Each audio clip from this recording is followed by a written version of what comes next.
சரி, ஓகே. இப்போ வந்துட்டு ஓசிஏஎம் அதில் எலிஜிபிலிட்டி அது ரிப்பீட்டாக என்ன மாதிரிங்கிறது எப்படி கால்குலேட் பண்ணுறாங்கங்கிறது பார்க்கணும். இது வந்து ஒரு பாடத்தோட ஒரு லெவலோட ஒரு செமஸ்டருக்கு பார்க்குறது. அது செமஸ்டர் 1க்கும் இப்படி தான் பார்ப்பாங்க, செமஸ்டர் 2க்கும் இப்படி தான் பார்ப்பாங்க. எல்லா பாடத்துக்கும் இதே ப்ரொசீஜர் தான். சரியா? எந்த பாடத்தை நீங்கள் எடுத்தாலும் இதே ப்ரொசீஜர் தான் நிற்கும். சரியா? ஸோ இப்போ உதாரணத்துக்கு வந்துட்டு உங்களுக்கு தெரியும் 2 எக்ஸாம் நடக்கும். அசஸ்மெண்ட் டெஸ்ட் 2 நடக்கும். ஒன்று கெட் 1 கெட் 2 இப்படி 2 எக்ஸாம் நடக்கும். அதில் உதாரணத்துக்கு நான் போட்டுச்சேன். சரியா? ஒரு ஆள் வந்துட்டு கெட் 1ல 50 மார்க்ஸ் எடுக்கார், கெட் 2ல 40 மார்க்ஸ் எடுக்கார். இன்னொரு ஆள் வந்துக்கிட்டு கெட் 1ல 40 மார்க்ஸ் எடுக்கார், கெட் 2ல 50 மார்க்ஸ் எடுக்கார். இப்போ இந்த ஓசிஏஎம் எலிஜிபிலிட்டி எப்படி கால்குலேட் பண்ணுறாங்கன்னு சொன்னால், இந்த 2 கெட்லையும் வந்துட்டு எதில் கூடையோ அதில் 60% எடுப்பாங்க, எதில் குறையையோ அதில் 40% எடுப்பாங்க. இதான் அப்படிய ப்ரொசீஜர். சரி சரி, இப்போ பாருங்க. இப்போ இந்த நபருக்கு வந்துக்கிட்டு கெட் 1ல தான் 50, அப்போ கெட் 1 தான் கூட இல்லையா? இப்போ இந்த நபருக்கு எப்படி கெட் 2ல தான் 50, அப்போ கெட் 2ல தான் கூட வருது. ஸோ கெட் 1லையா கெட் 2லையாங்கிற முக்கியம் இல்லை, இந்த ரெண்டுக்குள்ள எதில் கூடையோ அந்த மார்க்ஸ்ல 60%. அப்போ 50 தான் கூட மார்க்ஸ், அப்போ 50ல் 60% 30 மார்க்ஸ் வரும். அதே போல் வந்துக்கிட்டு மற்றது மார்க்ஸ் என்ன வருது 40 மார்க்ஸ் இல்லையா? அப்போ மற்ற மார்க்ஸ் 40ன்னா 40ல் என்ன வரப்போகுது 40% 16 இல்லையா? அப்போ மொத்தத்தை கூட்டினா 46 இல்லையா? இந்த ஓசிஏஎம் 46 வந்ததால அவர் எலிஜிபிள் இல்லையா? அப்போ இந்த ஓசிஏஎம்ல வந்துக்கிட்டு 35க்கு மேலையும் எடுத்தா அவர் என்ன எலிஜிபிள். அவர் என்ன செய்யலாம், ஃபைனல் எக்ஸாம் அவங்களோட அந்த செமஸ்டரோட ஃபைனல் எக்ஸாம்னு செய்யணும். கெட் 2 முடிய ஒரு மாசத்தால நடக்கும். அந்த ஒரு மாசத்துக்கு வந்துட்டு ரிவிஷன் டே ஸ்கூல் மட்டும்தான் நடக்கும். 4 ரிவிஷன் டே ஸ்கூல் நடக்கும். ஸோ அதை நான் முந்தி செல்ல மறந்துட்டு நோட் பண்ணுவேன். ஸோ அதில் என்ன செய்யலாம், ஃபைனல் எக்ஸாமுக்கு என்ன செய்யலாம், ஒரு மாசத்தால எழுதலாம். ஒரு 2-3 கிழமையால் உங்களுக்கு ஓசிஏஎம் ரிலீஸ் ஆகும். அதை வச்சுக்கிட்டு என்ன செய்யலாம், நீங்கள் ஃபைனல் எக்ஸாமுக்கு எழுதலாமா இல்லையான்னு செய்யலாம். சரியா? ஸோ அப்போ இந்த மாதிரி 46 இல்லாட்டி 35 இல்லாட்டி 35க்கு மேலே வந்தால் நீங்கள் என்ன செய்யலாம், உங்களோட எலிஜிபிள் ஆகிக்கலாம், ஃபைனல் எக்ஸாமுக்கு எழுதலாம், அட்மிஷனை டவுன்லோட் செய்து கொள்ளலாம் இல்லையா? ஸோ குறித்த சென்டருக்கு போயிட்டு எழுதலாம். சரியா? அதே போல் வந்துக்கிட்டு இந்த ஓசிஏஎம் இப்படி கூட்டுறதில்ல உங்களுக்கு 35 விட குறைய வந்துட்டு, இது கெட் எக்ஸாம் 2லையும் கடும் குறைய மார்க்ஸ், இல்லாட்டி கெட் 1 கெட்டில் 1 தான் எழுதி அதுலேயும் குறைய மார்க்ஸ் எடுத்து சொன்னால் உங்களுக்கு 35 விட குறைய வந்துட்டுன்னு சொன்னால் நீங்கள் என்ன நாட் எலிஜிபிள். அப்போ என்ன அதுக்கு பேர் என்ன, ரிப்பீட்னு சொல்லுவாங்க. ஸோ ரிப்பீட்னு சொன்னால் உங்களால் ஃபைனல் எக்ஸாம் என்ன செய்ய இயலாது, எழுத இயலாது, அதுக்கு அட்மிஷனும் வராது. இது என்ன செய்யணும், இந்த குறித்த கோர்ஸ் கூட என்ன செய்யணும், சிஒய்எஃப் 25-17 இல்லை இது ஒன்று பார்த்து எந்த செமஸ்டரில் எந்த லெவலில் உங்களுக்கு ரிப்பீட் விழுந்துச்சுன்னு பார்த்து ஒவ்வொரு செமஸ்டருக்கும் ஒவ்வொரு பாடத்துக்கும் தனித்தனியாக பார்ப்பாங்க, ஒவ்வொன்றுக்கும் தனித்தனியாக ரிலீஸ் பண்ணுவாங்க. ஸோ அதில் எதில் எலிஜிபிள் இல்லையோ அந்த கோர்ஸ் கோடை எடுத்து அடுத்த வருஷம் ரெஜிஸ்டர் செஞ்சு அந்த செமஸ்டரில் இதில் என்ன செய்யணும், திருப்பி கெட் 1 கெட் 2 எழுதி எலிஜிபிள் எடுத்து என்ன செய்யணும், ஃபைனல் எக்ஸாம் எழுதி அந்த செமஸ்டரை கம்ப்ளீட் பண்ணணும். சரியா? இதுதான் ப்ரொசீஜர். சரியா? இப்போ இதை வந்துக்கிட்டு கம்ப்ளீட் பண்ணிட்டோம்னா 35க்கு மேலே இருந்துச்சுன்னா எலிஜிபிள் எடுத்து அடுத்த ஃபைனல் எக்ஸாம் எழுதி. ஸோ ஃபைனலை வச்சுக்கிட்டு தான் உங்களுக்கு ஒரு கிரேட் போடுவாங்க. உங்களுக்கு இன்னும் கோர்ஸ் கோடில் இன்னும் ரிசல்ட் A+B-C+ போடும். சரி? ஸோ அது எப்படின்னு பார்ப்போம். அதை வந்துக்கிட்டு இந்த எக்ஸாம்ஸ் ஏசிஎஸை பொறுத்த மட்டும் இல்லை, உங்களுக்கு வேறு இந்த எக்கனாமிக் இதுகளும் ப்ரோக்ராமில் நடக்க போகிறதில்லை, எக்ஸாம்ஸ் மட்டும்தான். சரியா? ரெஜிஸ்ட்ரேஷன் எக்ஸாம்ஸ் இதை தவிர அவங்களோட சென்டருக்கு போக வேண்டிய தேவை இருக்காது. அப்படியும் கால் பண்ணுறாங்கன்னா உங்களுக்கு ஒர்க் ஷாப் அப்படி அட்டன் பண்ணி சொல்லியிருந்தாங்கன்னா உங்களோட சென்டரில் இருந்து அதுக்கும் அட்டன் பண்ணுங்க, மற்றபடி போக வேண்டிய தேவையும் வராது பெரும்பாலும். சரி? ஸோ இந்த எக்ஸாம்ஸை தவிர வேறு எதுக்கும் சென்டருக்கு போக வேண்டிய தேவை வராது. புக்ஸ் எடுக்கிறோன்ற அந்த மாதிரி ரெக்கார்ட் புக் எடுக்கணும் அப்படி இந்த மாதிரி விஷயங்களுக்கு மட்டும் என்ன செய்யலாம், போகக்கூடியதாக இருக்குது. மற்றபடி சென்டருக்கு போகிற இந்த தேவையும் வரணும். இருந்தாலும் உங்களோட லேண்ட்லைன் நம்பிக்கை அதுக்கு கால் பண்ணி கேட்கலாம். இது வந்துட்டு உங்களுக்கு தெரியும் 25 மாவட்டத்திலையும் 25 ஸ்டடி சென்டர், 19 ஸ்டடி சென்டரும், அங்கே வந்துட்டு 19 ஸ்டடி சென்டரும் 9 ரிஜினல் சென்டரும் இருக்குது. ஸோ உங்களுக்கு ஏசிஎஸ்ஸை பொறுத்த மட்டும் இல்லை, இன்னும் இதில் தான் செய்யணும், இன்னும் பெட்டிகுலர் ரெஜிடல் சென்டர் தான் செய்யணும், இன்னும் கொஞ்சம் பேர் பெட்டிகுலரில் இருந்துக்கிட்டு கூட கிளம்புது சிஆர்சியை போவாங்க. அந்த அளவுக்கு போக வேண்டிய ஒரு தேவையில்லை. என்ற நடக்க போகிற அங்கே வரப்போகிற பேப்பரை நம்மளுக்கு பெட்டிகுலர்லையும் பெறுது, அம்பாறையிலையும் பெறுது, ட்ரிங்கோவிலையும் பெறுது, கழுத்துலையும் பெறுது, கோல்லையும் பெறுது, கெண்டிலையும் பெறுது, எல்லா இடத்தையும் பெறுது இல்லையா? கேகல் எல்லா இடத்தையும், எல்லா ஸ்டடி சென்டர், எல்லா ரெஜினல் சென்டர்லையும் பேப்பர் தான் பெறுது. ஏசிஎஸ்ஸை பெருத்த மாட்டேங்குது. ஸோ இதுக்கு தொட்டு நீங்கள் என்ன செய்ய தேவையில்லை, மெனக்கிட்ட அதிக தூரம் போய் ட்ராவல் பண்ணி அவங்களோட டைமிங் வேஸ்ட், அதே மாதிரி அவங்களோட கோஸ்டும் வேஸ்ட் ஆகிருக்கு. ஸோ அப்படி செய்ய தேவையில்லை. ஸோ உங்களுக்கு பக்கத்தில் என்ன ஸ்டடி சென்டர் இருக்கா அங்கே போய் ரெஜிஸ்டர் பண்ணுங்க. ஏசிஎஸ் ரெஜிஸ்டர் பண்ணிவிட்டு அங்கே எக்ஸாம் எழுதுங்க.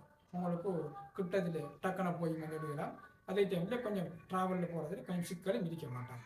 டைம் மேனேஜ்மெண்ட், இந்த லேட்டாக போகிற இந்த மாதிரி பிரச்சனைகள் வர மாட்டாங்க. ஸோ அது ரெஜினல் சென்டர் தான் போகணும்னு அவசியம் இல்லை. பக்கத்தில் ஸ்டடி சென்டர்னு அங்கே போங்க, இல்லை பக்கத்தில் ரெஜினல் சென்டருக்கு அங்கே போய் பாருங்க. ஸோ எங்கே உங்களுக்கு போகணும் ஈஸியாக போகணும். சரி, அது கிளம்பு சிஆர்சிக்கு தான் போகணும் கண்டு இல்லை, அங்கேயும் போகலாம், ரெஜிஸ்டர் பண்ணலாம். எந்த ஒரு இடத்துல இருந்து எந்த ஒரு மாவட்டத்தில் இருந்து என்ன செய்யலாம், ரெஜிஸ்டர் பண்ணலாம். எந்த ஒரு மாவட்டத்தில் எக்ஸாம் எழுதலாம். ஸோ அப்போ ஏசிஎஸ்ஸை பொறுத்த மட்டும் உங்களுக்கு பெரும்பாலும் எக்ஸாம்ஸ் தான் இருக்க போகுது. வேறு எந்த இது விதிக்க மாட்டாது, ப்ராக்டிக்கல் வேறு அது இது விதிக்க மாட்டாது. ஸோ அப்போ நீங்கள் என்ன செய்யலாம், எக்ஸாம் மட்டும்தான். ஏசிஎஸ்ஸை உங்களோட ஸ்டடி சென்டரில் ரெஜினல் சென்டரில் போடணும். டிகிரி என்று நீங்கள் பிஎஸ்சி வரக்குள்ள அதை ரெஜினல் சென்டரில் மட்டும் தான் போட வேண்டியது. பிஆர்சியில், ஏஆர்சியில், ஜேஆர்சியில், சிஆர்சியில், கேஆர்சின்னு சொல்லுவாங்க. ஷோட்டா கேண்டி ரெஜினல் சென்டரை என்ன சொல்லுவோம், கேஆர்சின்னு சொல்லுவோம். Candy Reginald centre. Colombo Reginald சென்டரில் சிஆர்சின்னு சொல்லுவோம். பெட்டிகுலர் ரெஜினல் சென்டரில் பிஆர்சின்னு சொல்லுவோம். அனுராதபுரம் ரெஜினல் சென்டரில் ஏஆர்சின்னு சொல்லுவோம். ஸோ இந்த மாதிரி ஆர்சியில் என்ன செய்யலாம், அவங்களோட டிகிரியில் என்ரோல் பண்ண வேண்டி வரும். டிகிரிக்கு மட்டும் இதெல்லாம் ஏசிஎஸ் முடித்த பிறகு திருப்பி நம்ம ரெஜிஸ்டர் பண்ணணும். அதுக்கு நீங்கள் என்ன செய்யலாம், ரெஜினல் சென்டருக்கு போகிறது பெட்டர். சரியா, அங்கே தான் எடுப்பாங்க. ஏன்னா ப்ராக்டிக்கல் அப்படி இப்படி எல்லாம் அங்கே இருக்குது. ஸோ அதால் வந்துக்கிட்டு ப்ரோக்ராம் இருக்கிறதால பெரும்பாலும் ரெஜினல் சென்டரில் மட்டும் தான் நம்மளோட டிகிரியை நீங்கள் செய்யலாம், என்ரோல்மெண்ட் பண்ணலாம். Okay, thanks. ஸோ இதை தவிர்த்து ஏசிஎஸ்சில் அந்த அளவுக்கு பெருசாக ஒன்றும் இல்லை. எக்ஸாம்ஸ் மட்டும் தான் உங்கள் லெக்சரிங்கன்னா ஆன்லைனில் போகும். சரி, ஸோ அதால் வந்துக்கிட்டு நீங்கள் என்ன செய்யணும், உங்களுக்கு பக்கத்தில் இருக்கிற ஸ்டடி சென்டரோ ரெஜினல் சென்டரோ பக்கத்தில் இருக்கிற ஒரு சென்டர் போனால் போகும். 25 மாவட்டத்திலேயும் நமக்கு எல்லா சென்டரும் இருக்குது. அம்பாறையிலேருந்து எல்லா இதுக்கும் இருக்குது. கம்பா, களுத்துறை, கிளிநொச்சி, வவுனியா எல்லாத்துலேயும் இருக்குது. முல்லைத்தீவு, புத்தளமண்டு எல்லாத்துலேயும் இருக்குது. சரியா, ரத்தினபுரம், செம்பரகம்பு எல்லாம் இருக்குது. ஸோ யோசிக்கவே தேவையில்லை. உங்களுக்கு பக்கத்தில் என்ன சென்டர் இருக்கோ அங்கே போய்ட்டு எக்ஸாமை மட்டும் செஞ்சுட்டு வரலாம், எந்த பிரச்சனையும் இல்லை. ஓகே, விஷயத்துக்கு. ஸோ இதே போல் வந்துட்டு ஓசிஎம்மில் வந்துக்கிட்டு 35 கூட எடுத்தால் மட்டும்தான் எலிஜிபிள் ஃபைனல் எக்ஸாம் எழுதலாம். 35 குறை இருந்துச்சுன்னா நாட் எலிஜிபிள் ரிப்பீட். அடுத்த வருஷம் இதை ரெஜிஸ்டர் பண்ணி செய்யணும். வேறு எந்த எக்ஸ்கியூஷன் கிடையாது உங்களுக்கு. அதே மாதிரி திருப்பி ரிப்பீட்டு கண்டு திருப்பி ரிப்பீட் எக்ஸாமும் கிடையாது. சரி, ஸோ ஒரு தான் ரிப்பீட் விழுந்தால் இன்னொன்று செஞ்சு பண்ணாது. அடுத்த வருஷம் தான் அதை என்ன செய்யணும், ரெஜிஸ்டர் பண்ணி திருப்பி கெட் 1 கெட் 2 எடுத்து எலிஜிபிள் எடுத்து கொடுக்கணும். அடுத்து ஃபைனல் எக்ஸாமை முடிக்கணும். அப்படி ஒரு தேவையில் இருக்குது. Right, okay. இப்போ இந்த எலிஜிபிள் ஆன ஆட்கள் ஃபைனல் எக்ஸாமில் எழுதி அதில் எப்படி ஃபைனல் கிரேட் பார்க்குறதுங்கிறத பற்றி பார்க்கலாம். ஓகே, இப்போ அதை போல் வந்துக்கிட்டு இப்போ இந்த ஓசிஏஎம்மில் நாட் எலிஜிபிள் ஆன ஆட்கள் என்ன செய்யணும், ரிப்பீட் இல்லையா, அவங்க வந்துட்டு என்ன செய்யணும், அடுத்த வருஷம் ரெஜிஸ்டர் பண்ணும்போது உங்களுக்கு தெரியும் ஒரு செமஸ்டரில் 5 கிரெடிட் இருக்குது. அப்போ ஒரு கிரெடிட்டுக்கு ஏசிஎஸ்ஸை பொறுத்த மட்டும் 1300 ரூபாய் இல்லையா. அதுக்கு பேமெண்ட் வந்துட்டு 1300 ரூபாய் இருக்கும். வருஷத்துக்கு மாறக்கூடியதாக இருக்கும். உங்கள் சென்டர் இருக்கட்டும் கன்ஃபார்ம் பண்ணிக்கோங்க. சரி, வெப்சைட்டில் கொடுத்துருக்கிறது 1300 ரூபாய் தான். சரியா, ரைட். ஸோ இது வந்து ஒரு கிரெடிட்டுக்கு. அப்போ 5 கிரெடிட்டுக்கு 5 பிரிக்கு வரும் இல்லையா. Right, okay. ஸோ அவ்வளோத்தையும் வரும். ஓகே, ஒரு 6500 மட்டுக்கு ஒரு 6500 7,000 மட்டுக்கு என்ன செய்யலாம், 5 கிரெடிட்டுக்கு உங்களுக்கு வரும். அதோடு சேர்த்து அடுத்த வருஷம் ரெஜிஸ்டர் பண்ணுறதுக்கு ஒரு 3000 அப்படி போல் அந்த ஃபெசிலிட்டி ஃபீஸ் அதெல்லாம் போகும். ஸோ அப்படி 10,000 மட்டுக்கு நீங்கள் பேமெண்ட் பண்ண வேண்டியது. சரி, ஸோ அதே மட்டும் தான் செய்யணும், பேமெண்ட் பண்ணணும். Okay, right. இப்போ எலிஜிபிள் எடுத்துகிட்டே இல்லைன்னு சொன்னால் ஃபைனல் எக்ஸாம் எழுதுறீர்கள். அந்த ஃபைனல் எக்ஸாமில் என்ன செய்யலை, உங்களுக்கு பாஸ் இல்லை அப்படின்னு சொன்னால் அது ரீஷீட். அதுக்கு என்ன செய்யணும், பேமெண்ட் பண்ண தேவை. Okay type. இப்போ ஆல்ரெடி சொன்னது போல் வந்துக்கிட்டு கெட் 1 கெட் 2 ரெண்டும் நடக்கும் ஒரு செமஸ்டருக்குள்ளே. ஸோ அந்த ரெண்டையும் வச்சு OCAM எலிஜிபிலிட்டி பார்ப்பாங்க. அந்த எலிஜிபிலிட்டியில் வந்துக்கிட்டு உங்களுக்கு எலிஜிபிள் அப்படின்னு சொன்னால் என்ன செய்யலாம், அடுத்தது ஃபைனல் எக்ஸாம் எழுதணும். ஒரு மாதத்தால் நடக்கும். ஸோ அந்த ஒரு மாதம் கெப்புக்குள்ளே வந்துட்டு 4 ரிவிஷன் டே ஸ்கூல் நடக்கும். ஸோ இந்த ஃபைனல் பேப்பரில் வந்துக்கிட்டு கெட் 1 கெட் 2 படித்த 2 சிலபஸும் வரும். சரியா, செமஸ்டருக்கு இருக்கிற அவ்வளோ யூனிட்லேயும் என்ன செய்யும் உங்களுக்கு கேள்வி வரும். ஸோ அது வந்துக்கிட்டு நடக்கும். அதில் வந்து என்ன செய்யலாம், அதில் எடுக்கிற மார்க்ஸை வை மார்க்ஸ், அந்த பேப்பரில் மட்டும் எடுக்கிற மார்க்ஸை வை மார்க்ஸ்ன்னு சொல்லுவாங்க. அதாவது 3 மணித்தியால பேப்பர், ஸ்ட்ரக்சர், MCQ, எஸ்சி அந்த டைப்பில் 3 வரும். 3 மணித்தியால பேப்பர் கொஞ்சம் கெட் 1 கெட் 2 விட கொஞ்சம் கஷ்டமாக இருக்குது. ஸோ அதுக்கு ஏற்றாப்புல கொஞ்சம் படிக்க போகிறாங்க. ஓகே, ஸோ இதில் வந்து எக்ஸாமில் வந்துக்கிட்டு இந்த பேப்பரில் மட்டும் குறித்த ஒரு பாடத்தில், குறித்த ஒரு லெவலில், குறித்த ஒரு செமஸ்டரில், சரியா, அது எந்த பாடம், எந்த லெவல், எந்த செமஸ்டர் என்று எல்லாத்துக்கும் இருக்குது. ஸோ இதில் வந்துக்கிட்டு 40 அந்த பேப்பரில் மட்டும் அந்த பாடத்தில் 40க்கும் மேலேயும் எடுத்துருந்துச்சுன்னா உங்களுக்கு ஓவரால் மார்க்ஸ் என்ற ஒரு விஷயத்தை கால்குலேட் பண்ணுவாங்க. அதை Z மார்க்ஸ்ன்னு சொல்லுவாங்க. சரியா, அது எப்படின்னு சொன்னால், இந்த ஏற்கனவே நீங்கள் எடுத்த OCA யூனிட் தான் எலிஜிபிள் மார்க்ஸ் பார்த்துருப்பே தானே. ஸோ அதில் 40%. சரியா, அதோட இப்போ இந்த ஃபைனல் எக்ஸாமில் எடுத்த மார்க்ஸ் அதோட 40க்கு மேலே இருக்கும். 50, 60, 70 இத்தனை வரலாம். ஸோ அதில் வந்துட்டு 60% அதையும் கூட்டினாங்கன்னா உங்களுக்கு என்ன வரும், Z மார்க்ஸ் வரும். அந்த ஃபைனல் ஓவரால் மார்க்ஸில் வச்சு தான் என்ன செய்கிறாங்க, உங்களோட கிரேடை தீர்மானிப்பாங்க. சரியா, ஸோ இந்த ரேஞ்சுக்குள்ளே தான் என்ன செய்யும் உங்களுக்கு கிரேட் வரும். 30லேருந்து 34 தான் D+ போடுவாங்க. இந்த மார்க்ஸ் எல்லாம் போட மாட்டாங்க. MyOUSL இந்த கிரேட் தான் போடுவாங்க. சரி, ஸோ அப்போ 30லேருந்து 34 தான் D+, அதே மாதிரி 35லேருந்து 30 C-, 40லேருந்து 44 அடுத்தா என்ன வரும் C. ஸோ பாஸ் ஆகணும்னு சொன்னால் நீங்கள் மினிமம் என்ன செய்யணும், இதுக்கு தாண்டினா போதும். 39க்கு எடுத்த C-, 40லேருந்து 44க்கு C, 45 45 எடுத்த C+, 50 54க்கு B-, அப்படி என்ன வரும். 65 69 எடுத்தா A-, 85 100 எடுத்தா A+. அப்போ A+, A, A-, B+, B-, C+, C- வந்து இந்த 40 ஃபைனல் எக்ஸாமில் 40க்கு மேலே எடுத்தால் மட்டும்தான் என்ன செய்யலாம், Z மார்க்ஸை வச்சு உங்களோட கிரேட் கால்குலேட் ஆகும். சரியா, ரைட். ஸோ அதை வச்சுட்டு இந்த கிரேடு MyOUSLன்னு செய்வாங்க, போடுவாங்க. கிரேட் மட்டும்தான் போடுவாங்க, இல்லையா, மார்க்ஸ்லாம் போட மாட்டாங்க. நீங்கள் கிரேடை வச்சா மார்க்ஸ் எடுக்கணும். ஸோ மினிமம் வந்துட்டு நீங்கள் C+க்கு மேலே என்ன செய்யணும், எடுத்தா தான் பாஸ் வரும். அந்த செமஸ்டர்னு செய்யும் உங்களுக்கு கம்ப்ளீட் ஆகும். சிம்பிளாக சொல்ல போனால் இதுக்கு 40 மேலே எடுத்தாலே போதும், அவ்வளோதான், பாஸ் ஆகிடலாம் மேக்ஸிமம். ஓகே, இந்த செமஸ்டரை கம்ப்ளீட் பண்ணிடலாம். ஓகே, இதே வந்துக்கிட்டு நீங்கள் 35க்கு மேலேயும் 40க்குள்ளேயும், அதாவது 35, 36, 37, 38, 39 இந்த மாதிரி மார்க்ஸ் இந்த ஃபைனல் எக்ஸாமில் மட்டும் எடுத்து இருந்துச்சுன்னா உங்களுக்கு நேரடியாக வந்துச்சுன்னு கிரேட் C பாஸ் மார்க்ஸை போட்டுருவாங்க. சரியா, கிரேட் C வந்துட்டு பாஸ் மார்க்ஸை போட்டு என்ன செஞ்சிடுவாங்க, உங்களுக்கு இந்த செமஸ்டர் பாஸ் விடுவாங்க. ஸோ அதுக்கு மேலே அவங்க OCAM கூட்டி பர்சன்டேஜ் பார்த்து பெரிய கிரேடெலாம் வர மாட்டாங்க. சரியா, ஸோ நீங்கள் OCAM வந்து கூட மார்க்ஸ் எடுத்தாலும் கூட உங்களுக்கு இதில் ஹெட்டாக மாட்டாது. நீங்கள் எப்போ 40க்கு மேலே எடுக்கலோ அதில் என்ன செய்யும், உங்களுக்கு OCAM ஒரு பகுதி கால்குலேட் ஆகி என்ன செய்யும், கூட்டி 2 என்ன செய்ய போகுது உங்களுக்கு வரலாம். அதாவது CB வந்து A என்று வரலாம். சரியா, ஆனால் 35 40க்குள்ளே எடுத்து இருந்துச்சுன்னா உங்களுக்கு நேரடியாக C ஜஸ்ட்டு பாஸ் அர்த்தம், இல்லையா, ஜஸ்ட்டு பாஸ் அர்த்தம். ஏன்டா மிச்சம் பாஸ் ஆகிற தேவையான 35 எடுத்து இருந்துச்சுன்னா பாஸ் ஆகிறதுக்கு நம்ம 5 மார்க்ஸ் தெரியும். அதை OCAM எடுத்து தூக்கி போட்டு போடுவாங்க. ஸோ மொத்தமாக நீங்கள் என்னதான் மார்க்ஸ் எடுத்தாலும் உங்களுக்கு கிரேட் C-யாக இருக்குது. ACS பொறுத்த மட்டும் இருந்து A+ எடுத்தலாம், எந்த இது வரப்போகிறதில்லை. ஸோ பாஸ் ஆகிறது பெஸ்ட். சரியா, பாஸ் ஆனாலே போதும் மேக்ஸிமம். சரியா, நீங்கள் லெவல் 3 டிகிரி போனால் GPA பார்ப்பாங்க. இந்த ரிசல்ட் கிரேடில் தாண்டி இருக்குது. ஸோ அதுக்கு கட்டாயம் எந்த அளவுக்கு மேலே எடுக்குதோ அந்த அளவுக்கு என்ன செய்யலாம், நீங்கள் ஸ்பெஷல் செய்கிறதா இல்லையாங்கிறதுக்கு வரும். ஸோ இதுக்கு அப்படி கன்சிடர் பண்ண மாட்டாங்க. ஸோ பாஸ் ஆக மேக்ஸிமம் பாருங்கள்.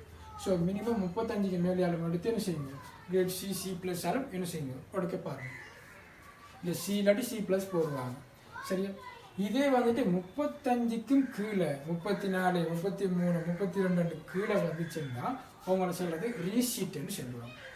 ஸோ ரீசீட்டுன்னு ஃபைனலில் மட்டும் ஃபெயில். இவர் கெட் 1 கெட் 2 எடுத்து ஓசிஏஎம்ல எலிஜிபிள் எடுத்துட்டார், ஆனால் ஃபைனல் எக்ஸாமில் ஃபெயில் ஆகிட்டார் என்ற அர்த்தம். சரியா? இந்த ரீசீட்டுன்னு அடுத்த வருஷம் என்ன செய்யணும், அந்த குறித்த பாடத்தில் குறித்த லெவலோட குறித்த கோர்ஸ் கூட என்ன செய்யணும், குறித்த செமஸ்டர் என்ன செய்யணும், நீங்கள் ரெஜிஸ்டர் பண்ணி ஃபைனல் எக்ஸாமை மட்டும் செய்யணும். கெட் 1 கெட் எக்ஸாம் செய்யக்கூடாது. ரீசீட் எடுத்தாக்கள் ஃபைனலில் மட்டும் ஃபைல் ஆனாக்கள் கெட் எக்ஸாம் செய்யக்கூடாது. செய்யாமல் ஃபைனல் எக்ஸாமை மட்டும் செய்யணும். இது செஞ்ச இல்லைன்னா எலிஜிபிள் எடுக்கணும். எலிஜிபிள் எடுக்கணும் சிக்கலாகும். ஏற்கனவே நீங்கள் எலிஜிபிள் எடுத்திருக்கீங்க, திருப்பி அடுத்த வருஷம் ரெஜிஸ்டர் பண்ண எழுதினா சிக்கலாகும். இப்படி தான் சிக்கலாக இருக்கிற அந்த 3 பேருக்கு. ஸோ தயவுசெய்து கெட் எக்ஸாம் எழுதாமல் ஃபைனல் எக்ஸாமை மட்டும் எழுதுங்கோ. அதில் மட்டும் 35க்கு மேலே 40க்கு மேலே எடுத்து என்ன செய்யலாம், உங்களுக்கு இந்த செமஸ்டர் கம்ப்ளீட் ஆகக்கூடியதாக இருக்குது. சரியா? ஸோ இப்படி ரீசீட் எடுத்தாக்களுக்கு அந்த செமஸ்டருக்கு பே பண்ண தேவையில்லை, ரெஜிஸ்டர் பண்ணால் மட்டும் போதும். சரியா? ரெஜிஸ்டர் பண்ணுறது மட்டும்தான், அதுக்குரிய பேமெண்ட் பண்ண தேவையில்லை. ஃபைனல் எக்ஸாம் மட்டும்தானே. ஸோ அப்போ அதுக்குரிய பேமெண்ட்டை பண்ண தேவையில்லை. சரி? ஆனால் ரிப்பீட் எலிஜிபிள் கிடைக்கலன்னா நான் சொல்லியிருக்கேன் தானே, எப்படி 5 கிரெடிட்டில் 5 கிரெடிட்டுக்கு என்ன செய்யணும், அதில் ஒரு கிரெடிட்டுக்கு பார்த்து பேமெண்ட் பண்ணணும் இல்லையா? அப்போ ரிப்பீட்டுக்கு தான் பேமெண்ட் பண்ணணும். அடுத்த வருஷம் ரெஜிஸ்டர் பண்ணக்குள்ள ரீசீட்டுக்கு தான் என்ன செய்யணும், அதுக்கு பேமெண்ட் பண்ணவும் தேவையில்லை. கெட் எக்ஸாம் எழுதி எலிஜிபிள் எடுக்க தேவையில்லை. ஆல்ரெடி எலிஜிபிள் எடுத்தாச்சு. அப்போ என்ன செய்யணும், ஃபைனல் எக்ஸாம் அந்த செமஸ்டரில் அந்த ஃபைனல் எக்ஸாம் வரும் வரைக்கும் காத்துக்கிங்கன்னு செய்யணும். ஃபைனல் எக்ஸாம் படித்து அதோட திறன் செய்யணும், எழுதி கொடுக்கணும். சரியா? இதுதான் இந்த ஓசிஐ ஃபைனல் எக்ஸாம் கிரேட் வரைக்கும் கடைசி வரைக்கும் கால்குலேட் பண்ணி பார்க்குற ஃபுல் கால்குலேஷன் இதுதான். ஸோ கிறிஸ்டல் கிளியராக போட்டுக்கணும். எது டவுட்னா என்ன செய்யலாம், கமெண்ட் செக்ஷனில் கேட்கலாம், இல்லாட்டி வாட்ஸ்அப்பில், இல்லாட்டி உங்களோட சென்டரை கான்டாக்ட் பண்ணி கேட்கலாம், இல்லாட்டி ஏதோ ஒரு மூலமாக என்ன செய்யலாம், கேட்டு தெரிஞ்சுக்கலாம். தெரியாமல் இருந்து தெரியாது வளங்களில் சீனியர்ஸோட சப்போர்ட் இல்லை, அது இது என்று சாக்கு போக்கு செல்லத்தை விட மேக்ஸிமம் தெரிஞ்செடுக்க பாருங்கள். ஸோ நிறைய பிள்ளை இந்த மாதிரி விஷயத்தில் புலவிட்டு திருப்பி இந்த தெரியாமலே செஞ்சதுக்குள்ளே திருப்பி ரெஜிஸ்டர் பண்ணி செய்யக்கூடியதாக இருக்குது. அவதானிச்சையில் கடும் கூடுதல். 25 டிஸ்ட்ரிக்ட்லேயே நான் பார்த்தது வந்து சென்டரில் நிறைய பிரச்சனைகள் இருக்குது. ஸோ தயவுசெய்து இந்த மாதிரி விஷயத்தில் புலவிடலாம். ஸோ எதுவுமே தெரிஞ்ச விட கேளுங்க, சென்டரை கான்டாக்ட் பண்ணி கேளுங்க, எப்படி ப்ரொசீஜர் எப்படி செய்கிறது உண்டு. சரியா? செனட்டில் எதுவும் அப்டேட் வந்து அதை அப்டேட்டை பார்த்து அதுக்கு இதை மாதிரி மாற்றுங்க. ஸோ தெரியாது என்ன மாதிரி அப்டேட் தராங்க. இது வரைக்கும் தந்த 23, 24 செனட்டோட அப்டேட்டில் தான் இவ்வளவும் இருக்குது. சரி? ஸோ இது படி தான் நான் சொல்லியிருக்கேன். இதுக்கு பிறகு அப்டேட் வந்து அதுக்கு பிறகு மாறலாம். சரியா? Right, okay. நான் மற்ற வந்து ஆல்ரெடி சொன்னது போல் வந்துக்கிட்டு இப்போ வந்துக்கிட்டு இந்த வருஷம் 24, 25ஆம் ஆண்டு பெச்காராக்களுக்கு 4-5 மாதம் ஸ்ட்ரைக் பெண்டிங்கால் தொடர்ந்து கெட் 1 கெட் 2 நடந்து ஃபைனல் எக்ஸாம் முடிச்சிட்டாங்க. எல்லாத்தையும் குறுக்கி முடிச்சிட்டாங்க. கஷ்டம் நஷ்டம்னு சொல்கிறது அதுக்குள்ளே இணைஞ்சிட்டாங்க. உங்களோட கெட் 1 கெட் 2 எல்லா சிலபஸையும் அந்த அந்த ஒன்லைன்லேயே முடிச்சிட்டாங்க, அந்த லீவ்லேயே முடிச்சிட்டாங்க இல்லையா? ஸோ பெரும்பாலும் லெக்சரிங் ஒன்லைனில் தான் போகும். உங்களுக்கு ஒன் சைட்டில் வரதுக்கு எக்ஸாம் மட்டும்தான். ஸோ அந்த எக்ஸாம் மட்டும் பின்னிக்கு ஆகிடுச்சு, அதால் கண்டினியூவாக நடந்துச்சு. ஆனால் இப்போ உங்களுக்கு செகண்ட் செமஸ்டர் ஸ்டார்ட் ஆகிடுச்சு. ஸோ இந்த செகண்ட் செமஸ்டரில் அன்ஃபார்ச்சுனேட்லின்னு செய்யலாம், சில சேஞ்சஸ்கள் வரலாம். இதை தவிர்த்து மற்றபடி சின்ன விஷயம் எல்லாமே அவங்க போட்டிக்கிற விஷயங்கள் தான். சரிதானே? ரைட். ஸோ தெளிவில்லை யாருமே தான் செய்யலாம், உங்களோட சென்டரை கான்டாக்ட் பண்ணலாம், வாட்ஸ்அப் குரூப் இருக்கு, உங்களோட லெக்சர் மாதிரி கான்டாக்ட் பண்ணலாம், இந்த கமெண்ட் செக்ஷனில் கேட்கலாம், சீனியர் மாதிரி இருப்பாங்க, ஸோ அவங்கள்ட்ட கேட்கலாம். ஸோ ஓப்பன் யூனிவர்சிட்டியோட பெருமிதி சீனியர் மாதிரி யார் இருக்கா, என்ன எங்களோட கைடன்ஸ் இல்லை, எங்களோட பெரிய பிரச்சனை. ஸோ அது இருக்குது. ஸோ அப்படி நீங்கள் அப்படி இருக்காமல் ஸோ தயவு செஞ்சு யாரை என்னென்ன தேடி பார்த்து கொஞ்சம் செய்ய பாருங்கள். ஓப்பன்னா நான் யூடியூப்லேயே போட்டு விட்டுருக்கேன். அதுக்கும் பெட்டிகுலர் ரெஜினல் சென்டரை பெர்மிஷன் எடுத்து தான் அவங்க அப்ரூவ் பண்ணுறான்னு சொல்லியிருக்காங்க. ஸோ இதை போட்ட உடனே நீங்கள் என்ன செய்யலாம், இதை உங்களுக்கு தெரிஞ்ச ஃப்ரெண்ட்ஸுக்கு ஷேர் பண்ணுவோம். தேவையானாக்கள் இந்த ஏலெவலில் ஃபைல் ஆனாலும் கூட டிகிரி செய்யலாம். கவர்மெண்ட் யூனிவர்சிட்டியில் கவர்மெண்ட் டிகிரி இன்டர்னலாக செய்யக்கூடிய ஒன்று. ஸோ அதுக்கு சான்ஸ் இருக்குது. இவ்வளோ ப்ரொசீஜரும் ஏசிஎஸ்க்கு வழங்கியிருக்கணும், இருந்தால் ஈஸியாக சிம்பிளாக முடிக்கலாம். சரி? ஸோ தேவைப்பட்டாக்கள் நிறைய பேர் இருப்பாங்க எனக்கு தெரிஞ்சு. ஸோ நான் ஸ்டார்ட்டில் வரக்குள்ள கூட வந்து நிறைய பேர் இந்த குரூப்பில் வந்து திணறிக்கு தமிழ் மீடியம் பிள்ளைகள், அது சிங்கள பிள்ளைகள் கூடுதலாக இருக்கிறதால 1-2 தமிழ் பிள்ளைகள் டவுட் கேட்குறதால அதுக்கு ஆன்சர் பண்ணிக்கிறாங்க இருக்குது. ஸோ அதால் வாட்ஸ்அப் குரூப்பை நான் தமிழ் மீடியத்துக்கு க்ரியேட் பண்ணி அதில் எழுதி போட்டு எக்ஸாம் சென்டர்ஸில் இன்னென்ன பேப்பர் வரப்போகுது இன்னும் பேப்பருக்கு ஆன்சர் இல்லாமல் எலபரேஷன்லாம் போட்டு ஃபுல்லாக செஞ்சது. இப்போ பிள்ளைலாம் ஓகே வந்து இருக்குது.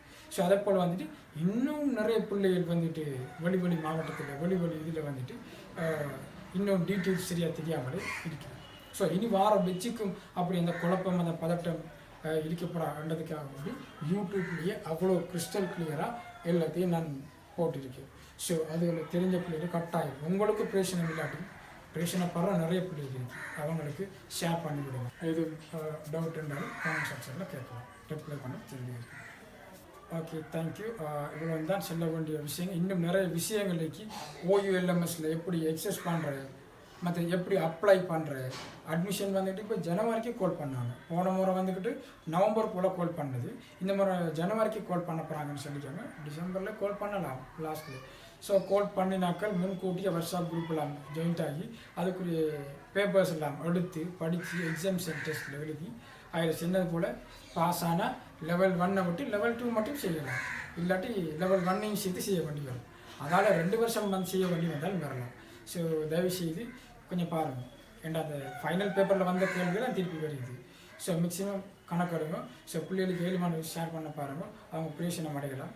ஸோ வாட்ஸ்அப் குரூப்பில் ஜாயின்ட் ஆகி என்ன செய்யலாம், இல்லாட்டி டவுட் கேட்குறது மூலமாக என்ன செய்யலாம், நீங்கள் உங்களை கிளியர் பண்ணிக்கலாம். இன்னும் பெஸ்ட்டாக படித்து முடிக்கக்கூடிய தான் இருக்குது. ஸோ இன்னும் வீடியோ அப்லோட் பண்ணி இன்னொன்று. ஸோ பொதுவாக இவ்வளோத்தையும் அப்லோட் பண்ணி விடுறேன், சரியா? இதோட ரெஸ்பான்ஸ் என்ன மாதிரி பார்த்துட்டு இதுக்கு பிறகு அடுத்து இப்படி மாற்றலாம், வேறு என்ன மாதிரி செய்யலாம் எங்களுக்கையும் பார்ப்போம். Okay, right, thank you. யூடியூப் சேனலும் இது தான். ஸோ இந்த யூடியூப் சேனல் க்ரியேட் பண்ணது இந்த மாதிரி விஷயங்களை அப்லோட் பண்ணணும், மற்ற தமிழ் மீடிய பிள்ளைகளுக்கு நல்லா தெரிஞ்சுக்கணும், இது தெரியாமல் இருக்கக்கூடாது, அந்த மாதிரி நிறைய மிஸ்டேக்ஸ் விடக்கூடாது என்பதுக்காக நான் இதை அப்லோட் பண்ணி விடுறேன். ஸோ முடியுமா ஷேர் பண்ணி பாருங்கள். Okay, thank you.